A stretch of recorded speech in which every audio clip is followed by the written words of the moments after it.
मुख्यमंत्री का चुनाव नहीं जीत पाएंगे, क्योंकि देखिए हमारी कितना संख्या है और इतनी संख्या होंगे क्योंकि हम लोग परिवार सहित हैं, ऐसा नहीं कि हम अकेला हैं। अगर हम 17 जुलाई से आप लोग बैठे हुए हैं, क्या लगता है कोई मुलाकात करने आए हैं? नहीं, पक्ष वाले कोई नहीं आए हैं, विपक्ष वाले आए हैं। अगर पक्ष वाले को चेतावनी है कि अगर वो हमारी मांगे अगर 26 तक को सुनिश्चित नहीं करते हैं तो नारेबाजी इतना हम उनके करेंगे अपोजिट साइड। और हम लोग इतना है कि अगर यहाँ से अगर हम लोग निराश अगर लौटे तो हमारे पक्ष वालों को ये चेतावनी है कि अगला बार वो मुख्यमंत्री का चुनाव नहीं जीत पाएंगे, क्योंकि देखिए हमारी कितना संख्या है। और इतने हम लोग सिर्फ ऑपरेटर भाई प्रोग्रामर नहीं है, इतने के घरों में मतलब लाखों की संख्या होंगे, क्योंकि हम लोग परिवार सहित हैं, ऐसा नहीं कि हम अकेला हैं। अगर हम निराश हुए तो हमारे मुख्यमंत्री जी इस चुनाव जो आ रहा है उसमें वो भी निराश हो जाएंगे। तो मुख्यमंत्री से नम्र निवेदन है कि हमारे मांगों को सुने और हमें हमारा सेवा समायोजन कर दे, क्योंकि हम लोग कंटिन्यू सुबह से शाम 2 दिन रुक कर सैटरडे संडे कंटिन्यू उनके एक योजना जो है, या तो जो बोला जाता है ना डिजिटल बिहार बनाएंगे या डिजिटल भारत बनाएंगे, डिजिटल इंडिया का जो सपना है, तो हमारे प्रोग्रामर ऑपरेटर और IT गर्ल बॉय के द्वारा ही उनका संपादन किया जाता है।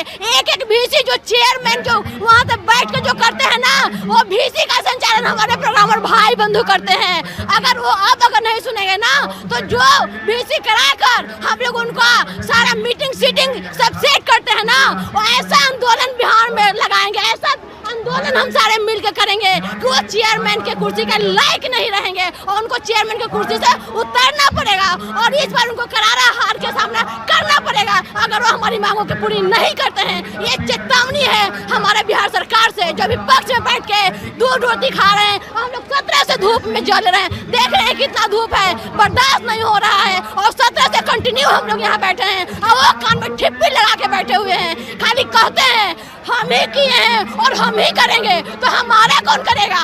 15 साल से आप ही का राज चल रहा है, अब 15 साल से हम आउटसोर्सिंग हैं। अब कहाँ विकास किए हैं? विकास पुरुष बताइए कहाँ विकास किए हैं? जब आपके मुख्यमंत्री सचिवालय में ही शोषण हो रहा है, राज्यपाल सचिवालय में शोषण हो रहा है, तो विकास कहाँ किए हैं? कहाँ की महिलाओं को आप आरक्षण दे रहे हैं? अगर आप महिलाओं का इज्जत करते तो सबसे पहले आपको शुरुआत मुख्यमंत्री सचिवालय से करना चाहिए था। हम लोग वहीं बैठे हुए हैं, मुख्यमंत्री सचिवालय में है, राज्यपाल सचिवालय में। अब विकास कहाँ की है? विकास पुरुष बन रहे हैं। हम लोग को कब समायोजित होगा? आउटसोर्सिंग व्यवस्था में सरकार की करोड़ों का घपला हो रहा है आउटसोर्सिंग कंपनियों द्वारा। वो कहाँ, उनको चिंता नहीं है? उनको इतना पैसा फिजूल जा रहा है, कमाए धोती वाला और खाए टोपी वाला। जलते हम लोग हैं, हम लोगों के नाम पर GST सर्विस टैक्स उनकी प्राइवेट कंपनियां खा जाती है। वो कहाँ है? उनका करोड़ों का घपला हो रहा है। वो सुशासन की सरकार बनते हैं, उनके राज्य में एक व्यवस्था क्यों है?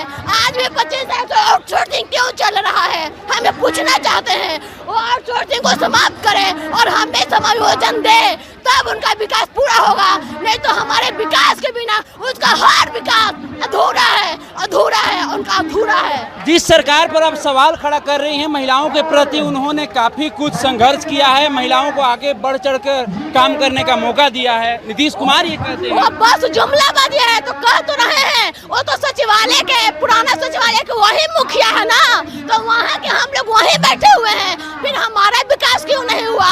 हम 15 साल पहले भी आउटसोर्स हैं और आज भी सोर्स हैं, तो कहाँ गया उनका जुमलाबाजी? ये सिर्फ उनका जुमलाबाजी है और कुछ नहीं। उनका विकास अगर पूरा दिखाना है तो पहले हम महिलाओं को जो उनके खुद के कार्यालय में कार्य कर रहा है पहले उनको समायोजित करें, तब उनका विकास पूरा होगा। नहीं तो उनका विकास अधूरा रहेगा जब तक वो उसमें हम लोग शामिल नहीं होंगे, क्योंकि हम लोग उन्हीं के कार्यालय में कार्य कर रहे हैं। और भी लोग हैं।